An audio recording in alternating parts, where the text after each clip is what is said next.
প্রতিদিনের মতো সন্ধে পেরিয়ে গভীর রাত নেমে আসতেই ডিঙি ভাঙা গ্রামের চালতা বন যেন ঘুটঘুটে অন্ধকারে ছেয়ে যায়। সেই অন্ধকারেই হারিকেন হাতে নিয়ে বেরিয়ে আসে এক ডাইনি বুড়ি। শরীর তার জীর্ণ, সোজা হয়ে সে হাঁটতে পারে না। চুলগুলো যেন তার মাথায় জটা পাকিয়ে রয়েছে। সে বেরিয়ে এসে প্রতিদিন একটা একটা করে চালতা কুড়িয়ে বস্তায় ভরে রাখে। একটা চালতাও সে এখান থেকে কাউকে কুড়িয়ে নিয়ে যেতে দেয় না। আর তার এই গোটা চালতার বন পাহারা দেয় তার দুই চেলা, হামদো আর মামদো।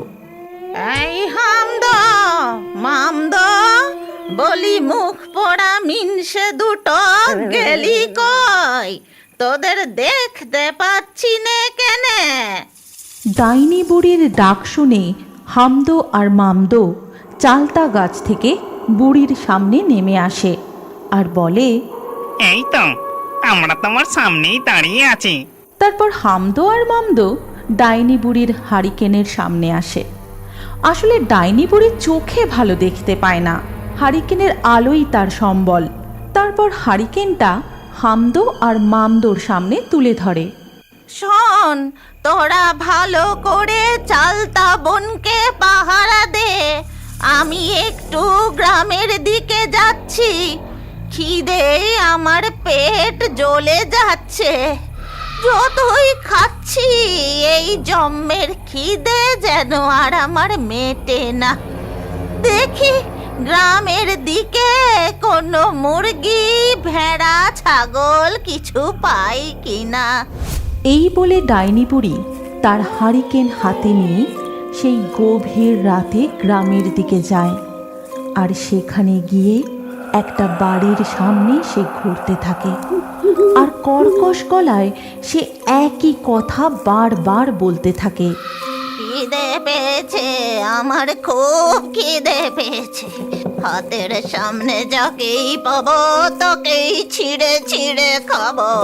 কাউকে ছাড়বো না, আমি কাউকে ছাড়বো না।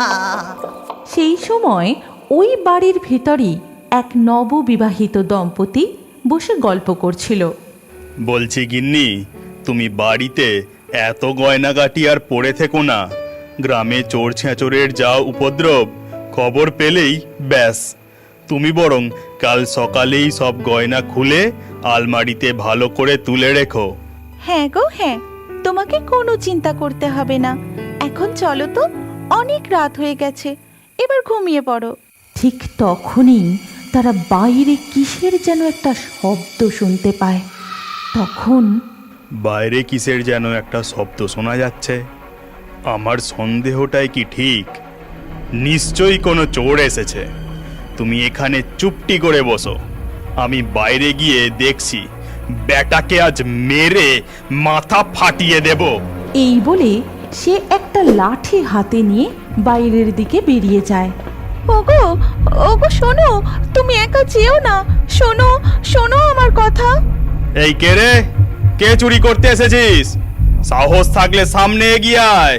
তারপর সে এদিক ওদিক তাকাতেই দেখতে পায় হারিকেন হাতে কে যেন একটা উঠোনের সামনে দাঁড়িয়ে আছে। সে প্রচণ্ড রেগে গিয়ে তার দিকে এগিয়ে যায়। আর এগিয়ে যেতেই ডাইনি হারিকেনটা তুলে তার মুখের দিকে তাকায়।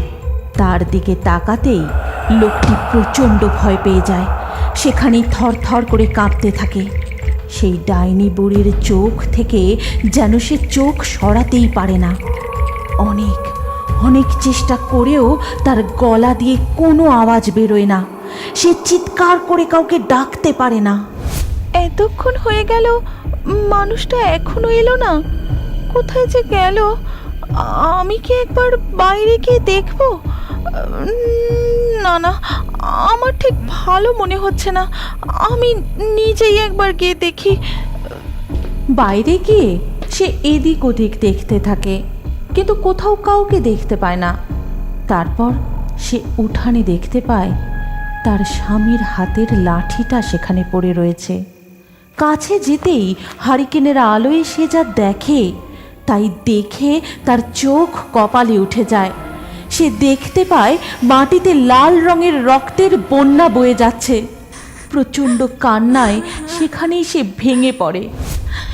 এ কি, হায় গো হায়, হে আমার কি সর্বনাশ হলো গো! গভীর রাতে যে তাকে নিশিতে ডেকে নিয়ে গেল। ও গো, কে কোথায় আছো গো? বেরিয়ে এসো, বাঁচাও বাঁচাও, আমার স্বামীকে বাঁচাও। তার কান্না শুনে আশেপাশের সমস্ত লোক সেখানে ছুটে আসে। সেখানে এসে এই ঘটনা শুনে তাদেরও হাড় হিম হয়ে যায়। তারপর গ্রামের এক ব্যক্তি বলে, ও বাবা, এই যে নিশির ডাক, গ্রামে কি আবার ভূত পেতের নজর পড়লে নাকি? তবে তো খুব সাবধানে থাকতে হবে। এইভাবে বেশ কয়েকদিন কাটতে থাকে। যেদিন যেদিন ডাইনি বুড়ি খিদের জ্বালায় থাকতে পারে না, সেদিন সে হারিকেন হাতে নিয়ে গ্রামের ভিতরে আসে। আর তার হারিকেনের আলোর সামনে যে আসে সে আর বেঁচে ফিরতে পারে না। তাকে মেরে সে জঙ্গলের দিকে টেনে নিয়ে যায়। শুধু সকালবেলায় গ্রামের লোক দেখতে পায় সেই জায়গায় রক্তের বন্যা বয়ে গেছে। একদিন সকালবেলায় কমলা তুলসী তলায় পুজো করছিল।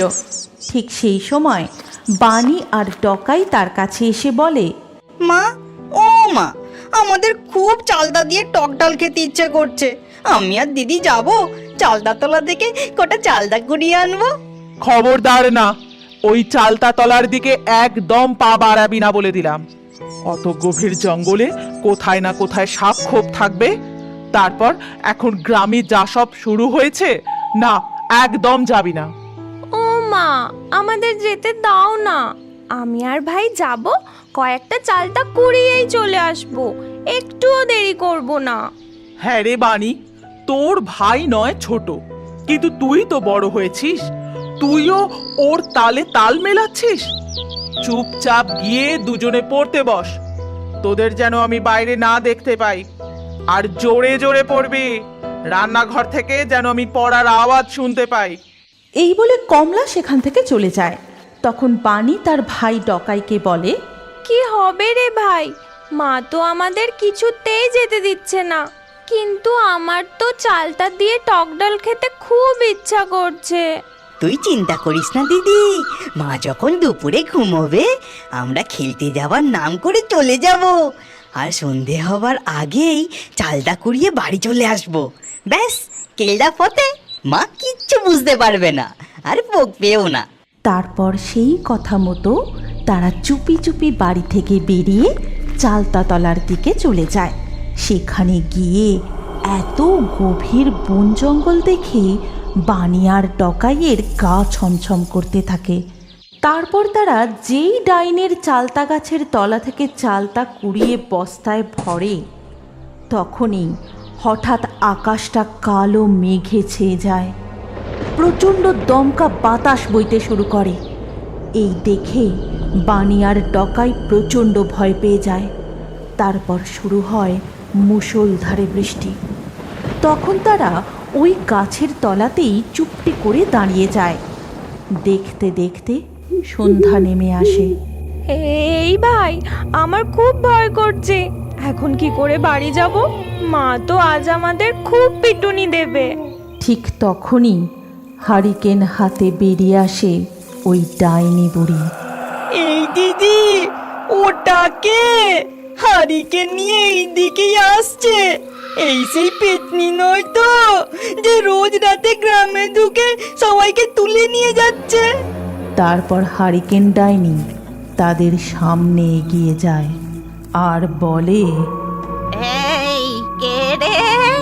কার এত বড় সাহস আমার চালতা বনে ঢুকে চালতা কুড়োচ্ছিস? সামনে আয় বলছি, আজ তোদের মেরে তোদের রক্ত চুষে খাবো। দিদি, ডাইনি বুড়ি মনে হয় ভালো চোখে দেখতে পায় না। চল তাড়াতাড়ি এখান থেকে পালাই। এই বলে যখন তারা দুজন পালাতে যাবে, এমন সময় ডাইনি হারিকেন তুলে তাদের মুখ দেখে ফেলে। বানি আর ডকাইও ডাইনি বুড়ির দিকে তাকিয়ে প্রচণ্ড ভয় পেয়ে যায়। তারাও আর সেখান থেকে পালাতে পারে না। এ তো দেখছি কচি কচি দুটো ছেলে মেয়ে, তোদের এত সাহস এইটুকু বয়সে এই ঘন জঙ্গলে চালতা কুড়োতে এসেছিস? তোরা জানিস এই চালতা গাছ আমার, এই হারিকেন ডাইনির। হারিকেনের আলোয় একবার যখন তোদের মুখ দেখে ফেলেছি, এবার তোদের হাড় মাংস চিবিয়ে চিবিয়ে খাবো। আমাদের ছেড়ে দাও, আমাদের মেরো না। তোমার মনে কি একটু দয়া মায়া নেই? আমাদের মতো দুটো বাচ্চা বাচ্চা ছেলে মেয়েকে তুমি মেরে ফেলবে বলছো? আমরা তোমার কি ক্ষতি করেছি? তোমার কি কোনোদিন কোনো ছেলে মেয়ে ছিল না যে তুমি আমাদের এইভাবে মারতে চাইছো? ডকাইয়ের মুখে এমন কথা শুনে হারিকেন ডাইনি হাউমাউ করে কেঁদে ওঠে।